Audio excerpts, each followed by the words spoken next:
وہ باہر سے ہی گالیاں دینے لگی۔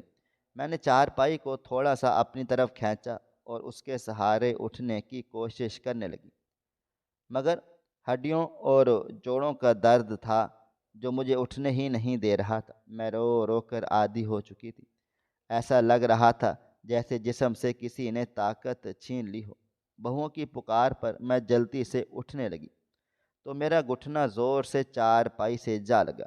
درد کی ایک لہر پورے ٹانگ میں دوڑ گئی۔ میں رونے لگ گئی تھی۔ آج تو سارا دن روتے روتے گزر گیا تھا۔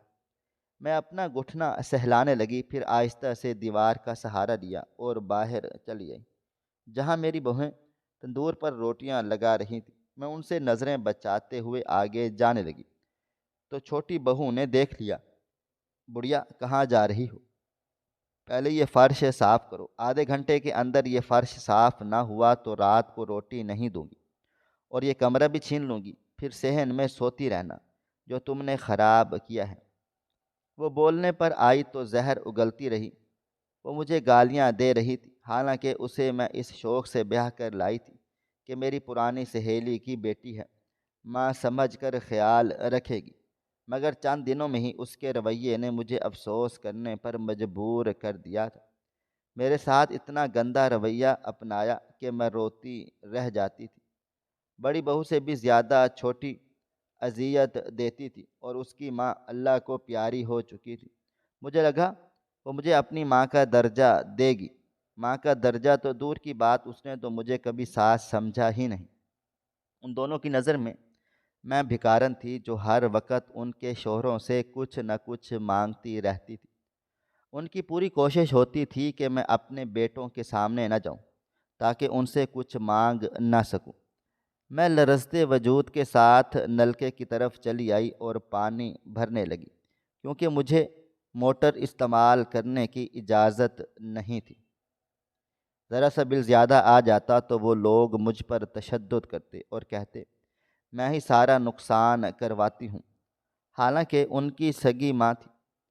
بہویں تھے دور کی بات، بیٹے بھی میرا خیال نہیں رکھتے تھے۔ میں نے ابھی آدھی بالٹی پانی کی بھری ہی تھی جب میری بہو میری طرف چلی آئی۔ وہ بالٹی اٹھائی، دوسری نیچے رکھی اور کہنے لگی دوبارہ پانی بھرو، میں یہ پانی پینے کے لیے لے کر جا رہی ہوں۔ اسے دیکھ کر مجھے بہت غصہ آیا، مگر میں ایک بے بس عورت تھی جس کے پاس کوئی سہارا بھی نہیں تھا۔ بہو نے نکرانی سمجھ لیا تھا۔ دوبارہ پانی بھرا تو بازو اکڑ گئی اور اتنا درد ہوا کہ میں روتے ہوئے نیچے بیٹھتی چلی گئی تھی۔ تبھی بڑی بہو چلی آئی، زور سے میرا بازو کھینچ کر سیدھا کیا۔ ایسا لگا جیسے ہڈی ٹوٹ گئی ہو۔ بہت درد ہو رہا تھا۔ اسی ہاتھ پر تو اتنا بڑا زخم لگا ہوا تھا۔ اب کھینچے جانے کی وجہ سے ہڈی بہت درد کر رہی تھی۔ بڑی بہو نے گھور کر دیکھا اور کہنے لگی یہ سارے تمہارے بہانے ہیں، کام نہیں کرنا چاہتی۔ اگر فرش پر خون کی ایک بوند ملی تو تجھے زندہ نہیں چھوڑوں گی، بنا کفن کے دفن کروا دوں گی۔ وہ مجھے باتیں سناتی رہی، نہ جانے کس بات کا غصہ نکال رہی تھی۔ میں چپ چاپ پہلے تو سنتی رہی، مجھ سے برداشت نہیں ہوا تو بالآخر بول پڑی یہ گھر آج بھی میرے نام ہے، تم لوگ میرے ساتھ یہ رویہ نہیں اپنا سکے۔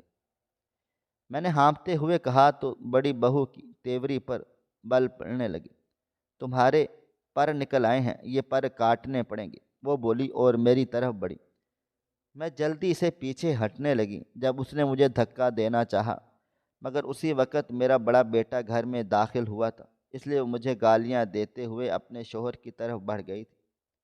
میں جلدی سے پانی والی بالٹی اٹھا کر خون والا فرش دھونے لگ گئی، جبکہ میری بہویں اپنے شوہروں اور بچوں کو کھانا دینے میں لگی تھیں۔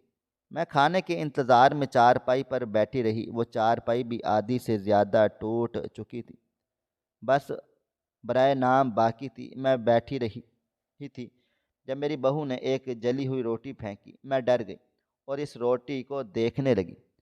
منہ میں اتنے دانت نہیں تھے جتنی اکڑی ہوئی وہ روٹی تھی۔ میں نے مشکلوں سے وہ روٹی توڑی اور منہ میں ڈالی، چبانے کی بہت کوشش کی مگر ناکام رہی۔ دانت میں بھی درد ہونے لگا تھا، ایسا محسوس ہو رہا تھا کہ جیسے کسی نے جبڑا توڑ دیا ہو۔ میں پریشان سی ہو کر دونوں بیٹوں کی طرف دیکھنے لگی جو رغبت سے کھانا کھا رہے تھے۔ ان کی روٹی نرم اور تھوڑی سی موٹی تھی، جبکہ میری سوکھی ہوئی تھی۔ شاید وہ تندور میں لگا کر بھول گئی تھی اور آخر میں مجھے نکال کر دے دی۔ دانت پر ہاتھ رکھ کر میں کافی دیر بیٹھی رہی۔ اماں کیا ہوا؟ چھوٹے بیٹے کی نظر مجھ پر پڑی تو بہو نے ایسی آنکھیں دکھائیں کہ میں جلدی سے نفی میں سر ہلا کر رہ گئی۔ پانی کے مگ میں نے جلدی سے وہ روٹی ڈبو دی۔ وہ نرم ہو گئی تو میں نے کھائی، مگر جیسے ہی کھائی پیٹ میں درد کرنے لگا۔ اتنا شدید درد ہوا کہ ساری رات روتی رہ گئی۔ شوہر کے چلے جانے کے بعد تو جیسے میری قسمت میں رونا لکھ دیا گیا تھا۔ بہویں بات بات پر مارتی پیٹتی تھی، اکثر ہاتھ اٹھاتی تو گالیاں تو جیسے وہ میرے لیے سوچ کر رکھتی تھی۔ صبح اٹھتے ہی ساتھ ہر چیز کا غصہ مجھ پر نکال دیتی۔ میں رونے لگتی تو وہ مجھے مارتی اور چپ ہونے کو کہتی۔ ساری رات میں کروٹیں بدلتی رہی۔ بچے دیکھ رہے تھے مگر کسی نے پوچھا تک نہیں۔ میں نے بڑے بیٹے کو جگایا اور اس سے پیٹ درد کی دوا مانگی تو مجھے ڈانٹ کر کروٹ لے کر سو گیا۔ بہو مجھے گھورتی رہ گئی۔ میں جانتی تھی کہ صبح وہ مجھے چھوڑے گی نہیں، دوہری سزا دے گی۔ میں خاموشی سے چولہے کی طرف چلی آئی، گیس جلائی اور فوراً سے پانی گرم کر کے پی لیا تھا۔ تھوڑا سا سکون ملا، دوبارہ سے آ کر لیٹ گئی، مگر ابھی بھی کافی درد تھا۔ نیند آنکھوں سے کوسوں دور تھی۔ میں ان وقتوں کو سوچنے لگی جب میرے شوہر میرے ساتھ کھڑے تھے اور کسی کی ہمت نہیں ہوتی تھی کہ مجھے کچھ بھی کہیں۔ میرے شوہر آخری وقتوں میں بھی خوب کمائی کرتے تھے، یہی وجہ تھی کہ سبھی بچے ان کو کچھ بھی کہنے سے ڈرتے تھے۔ ان کو بھی اس کمائی کا لالچ تھا۔ صبح میں اٹھی تو پیٹ تھوڑا سا پھولا ہوا تھا، شاید گیس ہو گئی تھی۔ میں نے دوبارہ گرم پانی کر کے پینا چاہا تو بہو غصے سے میری طرف بڑھی اور وہ پانی میرے پاؤں پر انڈیل دیا، کیونکہ اس نے اسی باؤل میں چائے بنانی تھی اور میں اس میں پانی گرم کر رہی تھی۔ اس کا شوہر اسے ڈانٹ رہا تھا کہ اس نے تو اپنا غصہ مجھ پر نکال دیا، مگر میرا پیر بہت زیادہ جل رہا تھا۔ میں رونے لگی، بہو پر کوئی فرق نہیں پڑا۔ بیٹا کمرے میں موجود تھا۔ میں گھسیٹتے ہوئے نلکے تک آئی، وہاں مجھے ٹوتھ پیسٹ دکھائی دی تو میں نے اٹھا کر پیر پر لگا دی۔ تھوڑا سا سکون ملا، مگر یہ سکون وقتی تھا۔ اسی وقت بڑی بہو نے دیکھ لیا اور آگے بڑھ کر نہ صرف وہ ٹوتھ پیسٹ چھین لی بلکہ میرے منہ پر ایک تھپڑ دے مارا۔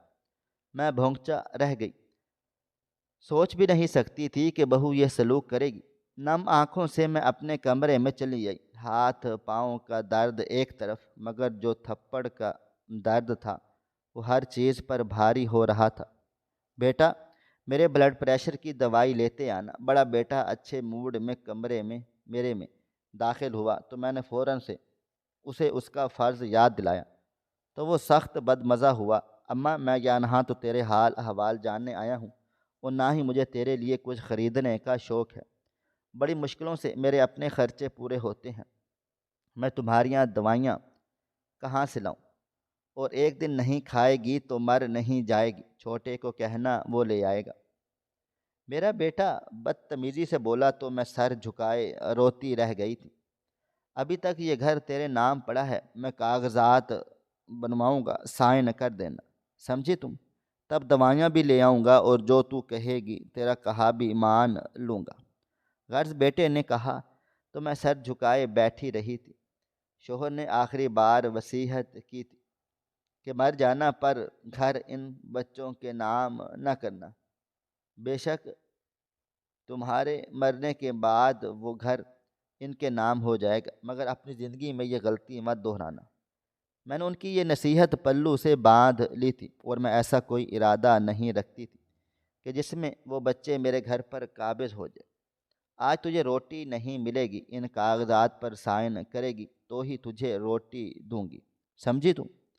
بڑی بہو فرزانہ چلاتے ہوئے بولی تو میں سہم کر نفی میں سر ہلانے لگ گئی۔ وہ تو جیسے آئی تھی ویسی ہی چلی گئی، مگر مجھ سے یہ دکھ سنبھالا نہیں جا رہا تھا۔ میرے بچے اتنے خود غرض کب سے ہو گئے تھے کہ وہ اپنے ہاتھوں سے اپنی جنت رول رہے تھے۔ کیا انہیں ذرا سی شرم و حیا باقی نہیں رہی تھی؟ نہ جانے ایسا کیا ہوا جس کی وجہ سے وہ مجھ سے اتنا بدظن ہو گئے تھے، میرا چہرہ تک دیکھنا پسند نہ کرتے تھے۔ بلڈ پریشر کی گولی ختم ہو چکی تھی، رات کو بغیر کھائے سوئی تو چکر سے آنے لگے، طبیعت اتنی خراب ہوئی کہ الٹیاں سی ہونے لگی۔ میں روتی رہی، بچوں نے پلٹ کر بھی نہیں دیکھا۔ الٹا بڑا بیٹا کہنے لگا، آئندہ باہر مت سویا کرو، اتنا شور و غل کرتی ہوں، بار بار آنکھ کھل جاتی ہے، بچے بھی ڈسٹرب ہوتے ہیں۔ اس کی بات سن کر مجھے یقین ہو گیا تھا کہ ان میں انسانیت مر چکی ہے۔ اگلے روز بڑا بیٹا کچھ کاغذات اٹھائے میرے کمرے میں چلا آیا۔ بہو کے ہاتھ میں کھانے کی پلیٹ تھی تو بیٹے نے پین پکڑا دیا، کہنے لگا، اس صورت میں کھانا ملے گا اگر تم ان کاغذات پر سائن کر دیتی ہو۔ یہ سن کر میں بھونچا رہ گئی۔ میں نفی میں سر ہلاتی رہی، شوہر کی آخری نصیحت کیسے بھول سکتی تھی؟ وہ بہت سمجھدار انسان تھے، اس لیے تو انہوں نے پہلے سے ہی گھر میرے نام کر رکھا تھا۔ شاید انہیں ادارک ہو چکا تھا کہ ان کے بچے مجھے بیچ راہ میں چھوڑیں گے۔ میں ان کاغذات پر سائن نہیں کروں گی، میرے مرنے کے بعد یہ گھر تم لوگوں کو مل سکے گا۔ میں نے کہا تو بچوں کے تیور ہی بدل گئے، وہ غصے سے مجھے گھورنے لگے، ایسا لگتا تھا کہ اپنی آنکھوں سے ہی بسم کر ڈالیں گے۔ اماں، تجھے میں آخری بار کہہ رہا ہوں، چپ چاپ سائن کر دے، ورنہ میں یہ لحاظ بھلا دوں گا کہ تیرا بیٹا ہوں۔ وہ میرا بڑا بیٹا بدتمیزی سے بولا تو میں حیران رہ گئی۔ آخر ان چند ہفتوں میں ایسا کیا ہوا تھا کہ میرے بیٹے مجھ سے اتنے زیادہ بدظن ہو گئے تھے؟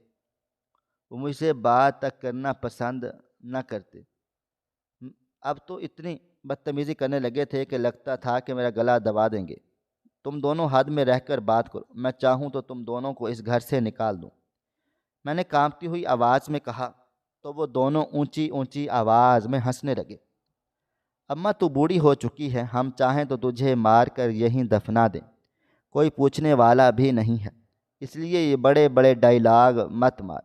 بچوں کی بات سن کر میں حیران رہ گئی کہ وہ کس لہجے میں بات کر رہے تھے۔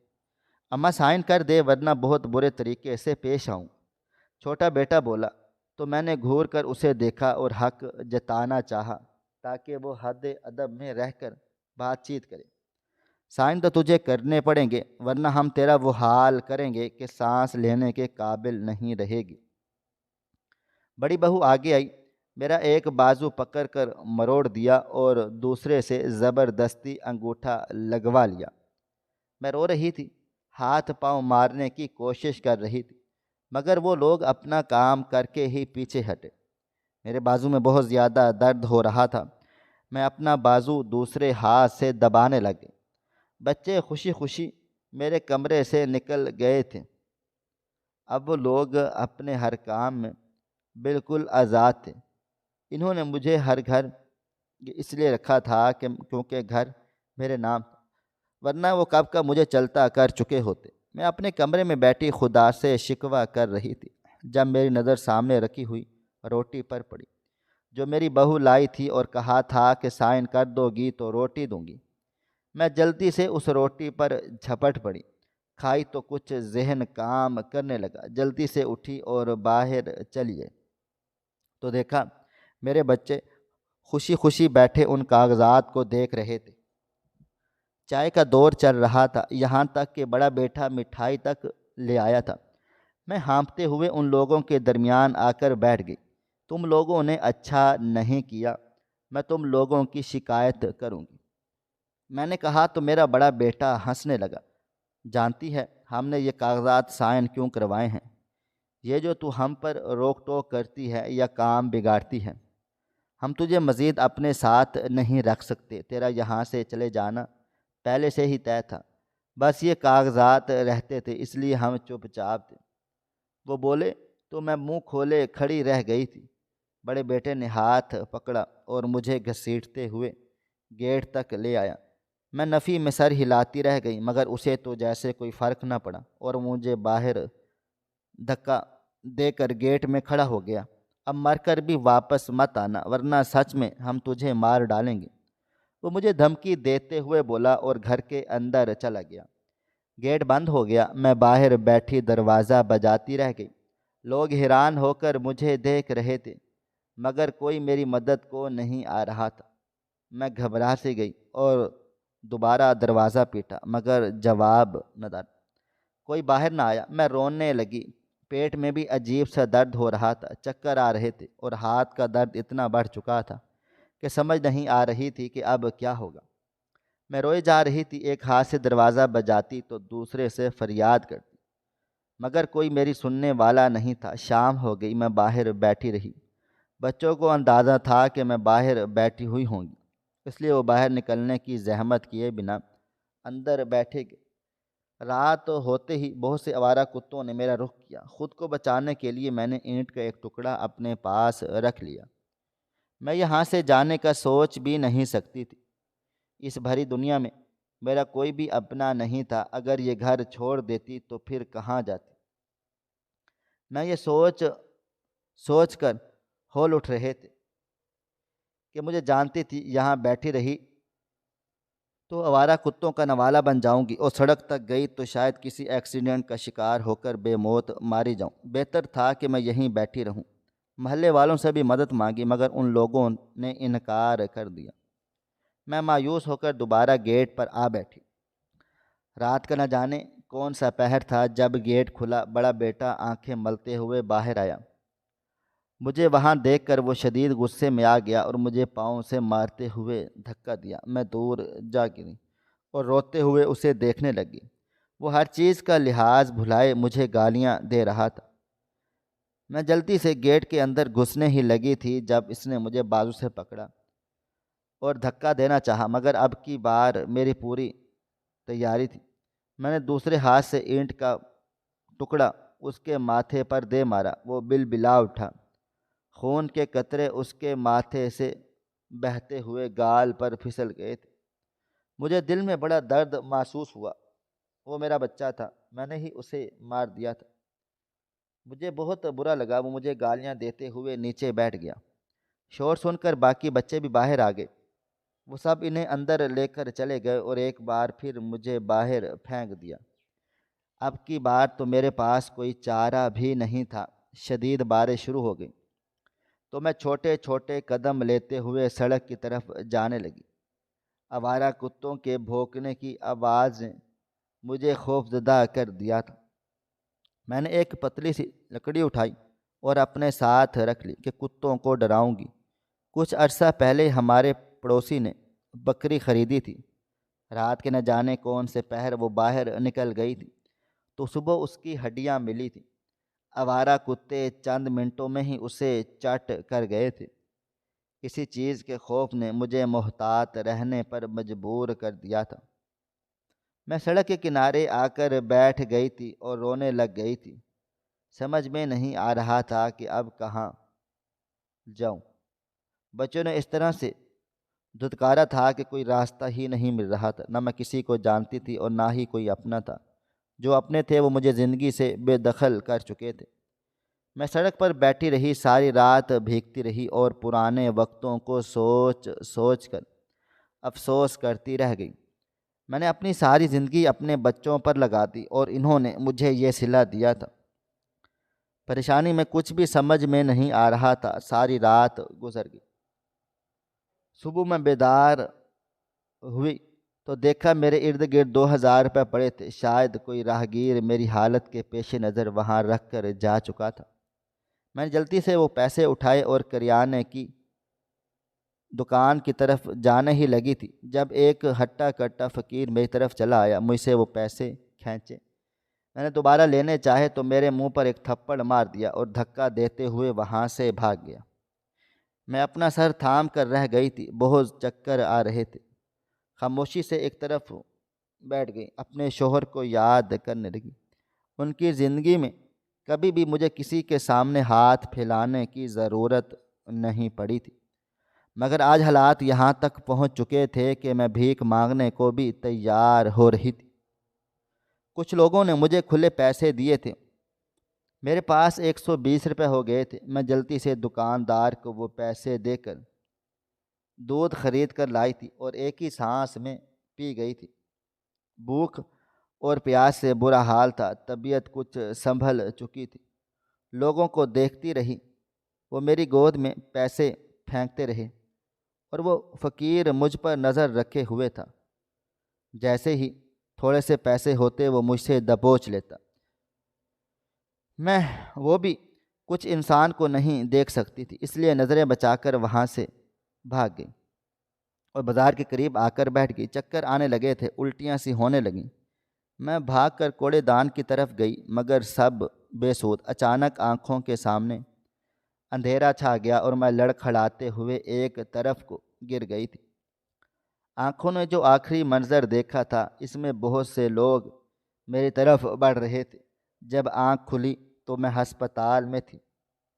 ہسپتال میں دوائیوں کی بدبو ناک سے ٹکرائی تو میں ہوش و حواس میں واپس آ گئی تھی اور اٹھ کر ارد گرد کا ماحول دیکھنے لگ گئی تھی، اور وہاں بھی بہت سارے مریض موجود تھے، شاید کوئی سرکاری ہسپتال تھا۔ میں اٹھ کر بیٹھی تھی جب ایک نرس بھاگتے ہوئے میری طرف آئی اور کہنے لگی، تمہاری عمر کیا ہے؟ میں نے بتایا کہ 50 سال کی ہونے والی ہوں۔ کہنے لگی، تمہارا شوہر زندہ ہے؟ اس بات پر مجھے تھوڑی حیرت اور پریشانی ہوئی، آخر کو وہ یہ سب باتیں کیوں پوچھ رہی تھی۔ میں نے نفی میں سر ہلا دیا تو وہ نرس خاصی پریشان دکھائی دی۔ کیا سچ میں تمہارا شوہر زندہ نہیں؟ اس نے 3 سے 4 بار پوچھا تھا تو میں نفی میں سر ہلا کر رہ گئی تھی۔ کہنے لگی، کرتی کیا ہو؟ میں نے کہا، بچوں نے گھر سے نکال دیا ہے، بھیک مانگتی ہوں اور اپنا گزارا کر لیتی ہوں۔ اور میں روتے ہوئے بولی تو اس نرس کو ترس آ گیا۔ کہنے لگی، اچھا کبھی ایسا ہوا ہے کہ کسی نے تمہارے ساتھ کچھ غلط کیا ہو؟ وہ جھجک کر بول رہی تھی۔ میں آنکھیں پھاڑے اسے دیکھتی رہ گئی، نہ جانے وہ کیا کہنا چاہ رہی تھی۔ اس نے جو خبر سنائی اس نے میرے پیروں تلے سے زمین کھینچ لی تھی۔ میں سوچ بھی نہیں سکتی تھی کہ میرے ساتھ ایسا بھی ہو سکتا ہے۔ یہ بڑھاپے میں کون سی گالی میرے نصیب میں لکھ دی گئی تھی۔ پہلے ہی بچے مجھ سے نفرت کرتے تھے، اب تو میری شکل دیکھنا بھی پسند نہیں کریں گے۔ یہ سوچ کر میرا دل و دماغ گھوم گیا تھا۔ میں 15 برس کی تھی جب میری شادی میرے بہنوئی حفیظ احمد سے کر دی گئی تھی۔ وہ بہت اچھے اور سمجھدار انسان تھے۔ وہ ایک سرکاری اسکول ٹیچر تھے۔ میری بہن نے 3 بچوں کو جنم دیا۔ بیٹی کی پیدائش پر وہ اپنے خالق حقیقی سے جا ملی۔ بیٹی بھی کچھ عرصے کے بعد فوت ہو گئی۔ تب ان کے بچوں کی پرورش کے لیے بابا اور اماں نے فیصلہ کیا کیوں نہ میری شادی حفیظ احمد کے ساتھ کر دی جائے، تاکہ میری بہن کے بچوں پر ستیلی ماں نہ لائی جائے۔ یہ نہ ہو کہ کل کو وہ ان کے ساتھ اچھا سلوک نہ کریں۔ بس بچوں کو سوتن کے خوف سے ڈراتے ہوئے میری شادی حفیظ احمد سے کر دی گئی۔ میں تب بچی تھی۔ حفیظ احمد پھر میرا بہت خیال رکھتا تھا۔ مجھے تو بچے سنبھالے نہیں جاتے، مجھے تو انہیں گود میں اٹھانا بھی نہیں آتا تھا۔ ان کو اٹھاتی تھی اور ہاتھ کانپنے لگتے تھے۔ ایسا محسوس ہوتا تھا کہ ابھی میرے ہاتھ سے پھسل کر فرش پر جا گریں گے۔ ان دنوں میں بہت زیادہ پریشان رہنے لگی۔ میری ساس اور نندیں مجھے پسند نہیں کرتی تھی، وہ مجھ سے نفرت کرتی تھی۔ میں وجہ تو نہیں جانتی تھی، البتہ اتنا پتہ تھا کہ وہ میرے خیر خواہ نہیں ہیں۔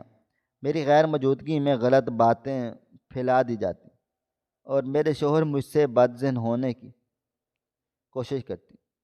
شاید ہمارا خاندان بہت بڑا تھا، اماں ابا نے بھاگ کر شادی تو کر لی مگر بچے نہ سنبھالے گئے۔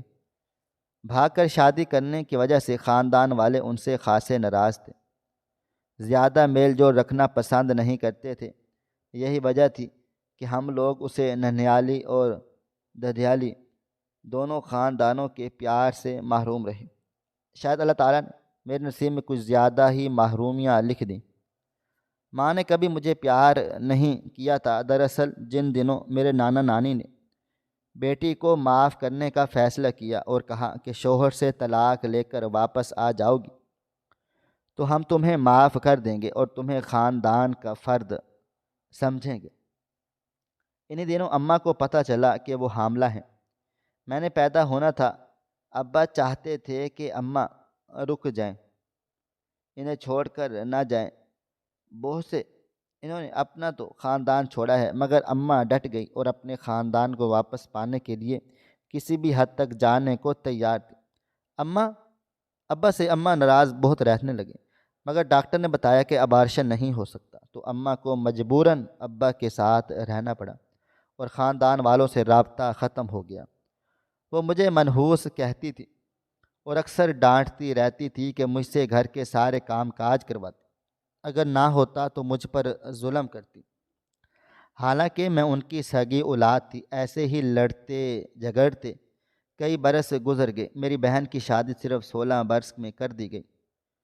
وہ تعلیم حاصل کرنا چاہتی تھی، مگر اماں ابا کو لگتا تھا کہ جس طرح ہم نے بھاگ کر شادی کی ہے، کہیں ہمارے بچے یہ حرکت نہ دہرائیں۔ اسی وجہ سے وہ لوگ ہماری شادی جلد از جلد کر دینا چاہتے تھے۔ بڑی بہن کی شادی کے بعد میری شادی کی کوششیں کی شروع ہو گئیں۔ نانی نے ایک بار پھر اماں کو کہا کہ اگر تم چاہتی ہو کہ ہم تمہیں دوبارہ خاندان کے فرد کے طور پر قبول کر لیں تو تم اپنی بیٹی کی شادی میرے دور کے بھانجے سے کر دو، ہم تم سے راضی ہو جائیں گے اور تمہیں معاف بھی کر دیں گے۔ خیر نانی نے ایسی شرط رکھی تھی کہ اماں مان گئی۔ بڑی آپا کی تو شادی ہو چکی تھی، اس لیے اماں میرے لیے وہ رشتہ دیکھنے اپنے بھائی شہر پہنچ گئے تھے۔ وہاں جا کر دیکھا تو وہ ایک 45 سالہ آدمی تھا جو شرابی اور نشائی بھی تھا، البتہ کماتا اچھا تھا۔ ماں کو وہ رشتہ خوب پسند آ گیا۔ وجہ اس آدمی کی دولت تھی، مگر میں انکاری تھی۔ میرے ساتھ میرے ابا بھی اس رشتے پر راضی نہیں تھے۔ انہیں دنوں ابا کے بڑے بھائی انہیں ملے اور اپنے بھائی کو واپس خاندان میں شامل کرنا چاہتے تھے۔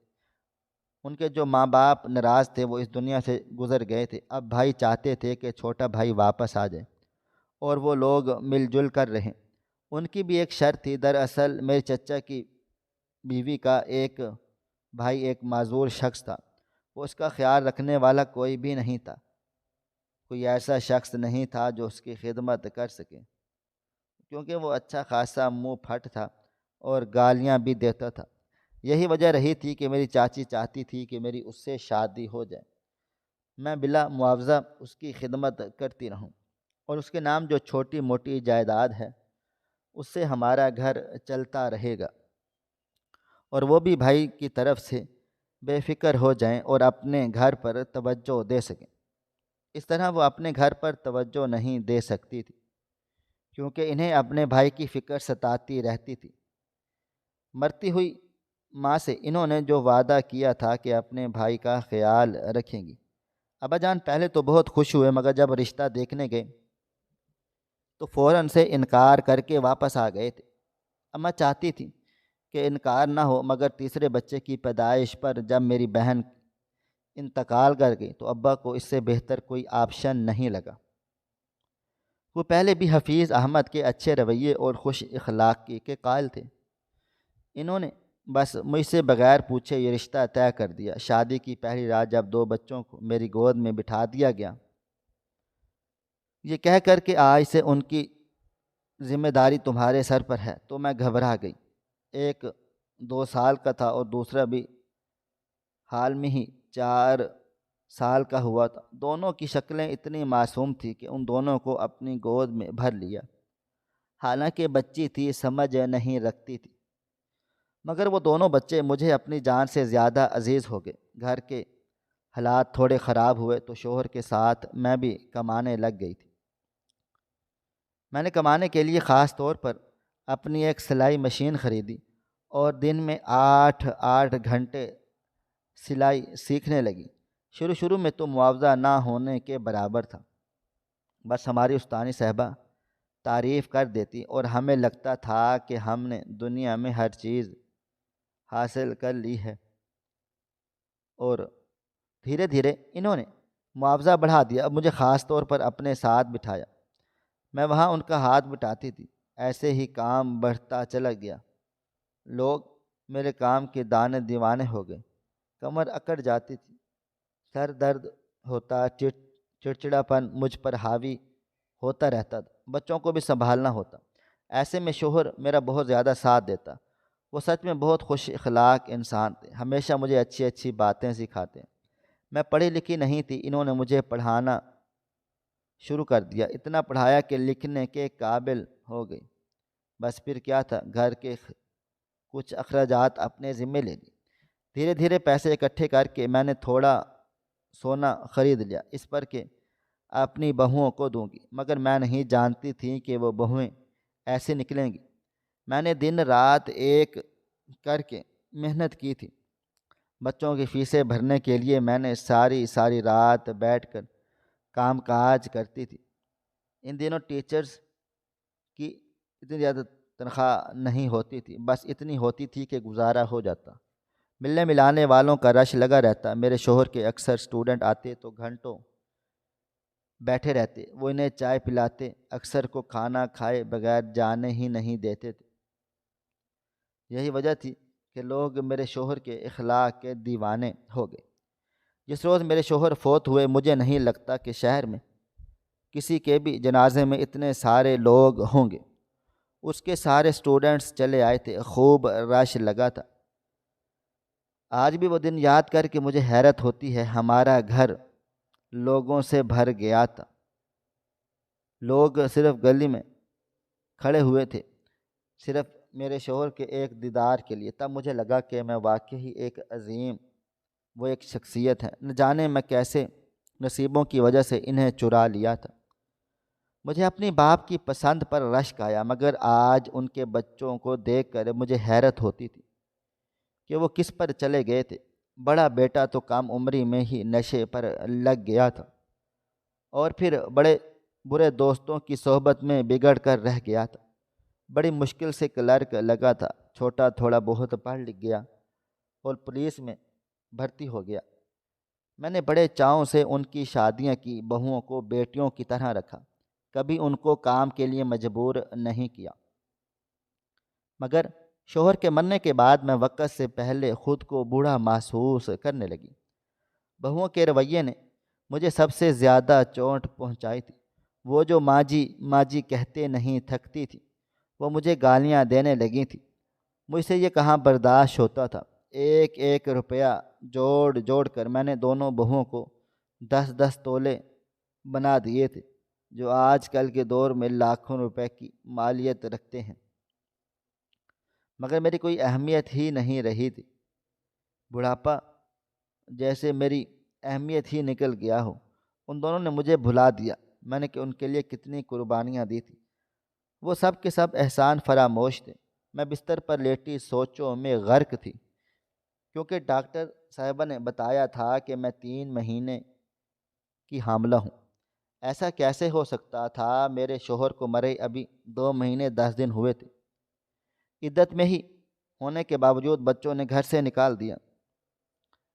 نرس نے مجھے روتے ہوئے دیکھا تو وہ بیچاری پریشان ہو گئی تھی اور کہنے لگی، ماں جی آپ فکر نہ کرو، آپ میرے ساتھ گھر چلو، جب تک آپ کے بچے مان نہیں جاتے میں خود آپ کے بچوں سے بات کروں گی، انہیں سمجھاؤں گی کہ اپنی ماں کے ساتھ یہ سلوک نہ کریں، دیکھنا وہ آپ کو واپس رکھ لیں گے۔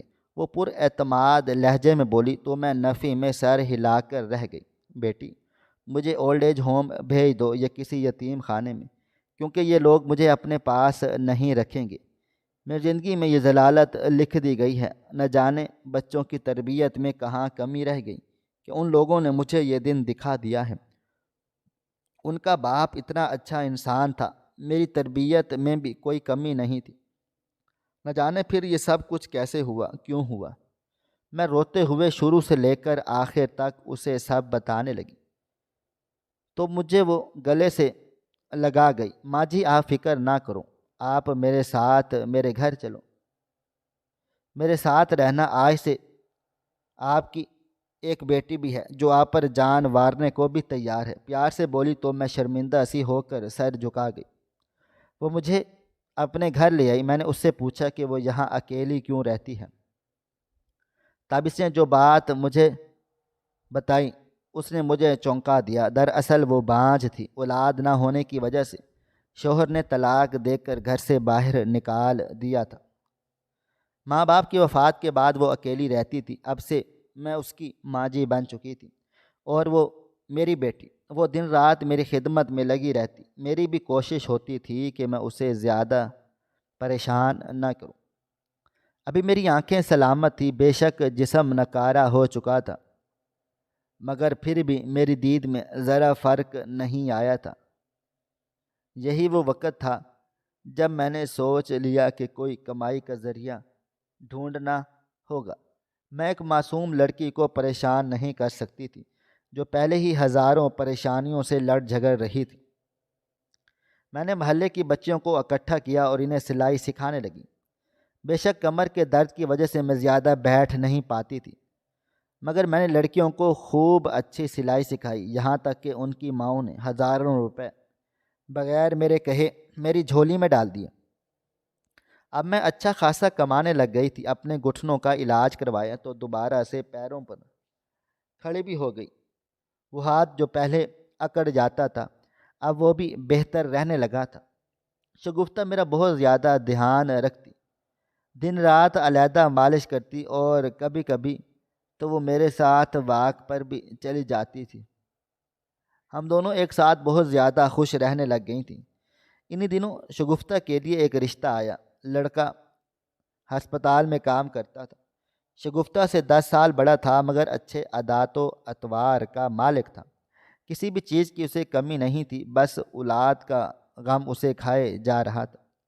وہ کوئی بچہ گود لینا چاہتا تھا۔ تبھی شگفتہ نے مجھے مشورہ دیا تو میں خوشی سے پھولے نہیں سمائی۔ میں اسے اپنا بچہ دینے کو تیار تھی۔ ساری زندگی میں نے اس لیے بچے پیدا نہیں کیے یہ نہ ہو کہ کل کو میں فرق کر بیٹھوں، مرتے وقت بہن کو کیا منہ دکھاؤں گی۔ یہی سوچ کر میں نے بچے پیدا کرنے سے انکار کر دیا تھا، مگر عمر کے اس حصے میں خدا نے میری گود ہری کر دی۔ میں اپنا بچہ شگفتہ کو دینے کو تیار تھی۔ محلے میں کوئی بھی نہیں جانتا تھا کہ میں حاملہ ہوں۔ میں نے سب کو یہی بتایا کہ شگفتہ کا نکاح ہو چکا ہے۔ وہ لڑکا طیب بہت اچھا تھا۔ پہلی بیوی اس کو دھوکہ دے کر گھر سے بھاگ چکی تھی۔ اس نے شگفتہ سے شادی کر لی۔ جس روز میرا بیٹا پیدا ہوا اس روز میں نے سب کو یہی بتایا کہ یہ میری بیٹی شگفتہ کا بچہ ہے۔ اس نے بھی وہ بچہ اپنے سینے سے لگا لیا۔ آج میں اپنی زندگی میں بہت زیادہ خوش ہوں۔ شگفتہ اور اس کا شوہر میرا بہت زیادہ خیال رکھتے ہیں۔ چھوٹا بھی 1 سال کا ہونے والا ہے۔ شگفتہ مجھ سے بھی زیادہ اس کا خیال رکھتی ہے، اپنے سینے سے لگا کر رکھتی ہے جیسے اس نے پیدا کیا ہو، ذرا سا بھی فرق نہیں رکھتی۔ میں پہلے سے بھی بہتر ہو چکی ہوں۔ وہ چھوٹا بچہ مجھے دادی کہتا ہے، طیب مجھے ماں کہہ کر پکارتا ہے، تو شگفتہ کی تو میں پہلے سے ہی ماں جی ہوں۔ کچھ عرصہ گزرا، ہم بازار گئے ہوئے تھے۔ جب مجھے اپنے بچے دکھائی دیے وہ شدید خستہ حالت میں موجود تھے۔ بڑے بیٹے نے ایک بار پھر بری روش اپنا لی تھی۔ وہ اپنے گھر کا آدھا حصہ بیچ کر کھا پی چکا تھا۔ چھوٹا اس کی حرکتوں کی وجہ سے پریشان تھا۔ بڑا اکثر نشہ کر کے گھر نہیں آتا تھا۔ چھوٹے کی نوکری جا چکی تھی۔ وہ سب بہت زیادہ پریشان تھے، مجھ سے معافیاں مانگتے رہے تو میں نے انہیں معاف کر دیا تھا۔ آخر کو بچے تھے، کب تک ان سے منہ موڑے رہ سکتی۔ میں نے طیب سے درخواست کی تو اس نے کسی طرح میرے چھوٹے بیٹے ارسلان کی نوکری لگوا دی۔ ان کے گھر کے حالات سدھر گئے۔ بڑی بہو کو میں نے سلائی سکھائی تو وہ کپڑے سلائی کر کے اپنا گزارا کرنے لگی۔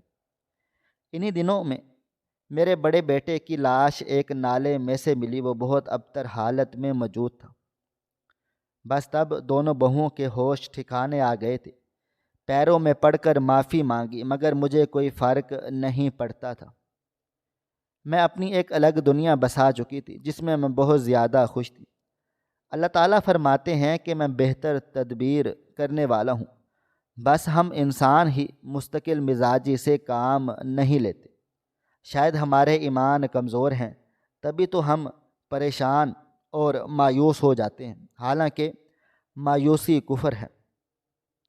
ناظرین، آپ کو ہماری آج کی کہانی کیسی لگی؟ کومنٹ باکس میں اپنی رائے کا اظہار ضرور کریں۔ خواہش صرف اتنی ہے کہ کچھ الفاظ لکھوں جس سے کوئی گمراہی کے راستے پہ جاتے جاتے رک جائے، اور نہ بھی رکے تو سوچ میں ضرور پڑ جائے۔ دوستو، امید کرتا ہوں کہ آپ کو یہ ہماری کہانی پسند آئی ہوگی۔ کہانی پسند آئی ہو تو ویڈیو کو لائک کریں، کومنٹس کریں، شیئر کرنا بالکل بھی نہ بھولیں۔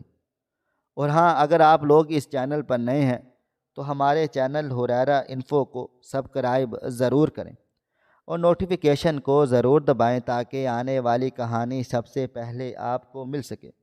ملتے ہیں کل ایک نئی اور دلچسپ کہانی کے ساتھ، تب تک اپنا ڈھیر سارا خیال رکھیے گا۔ اللہ حافظ۔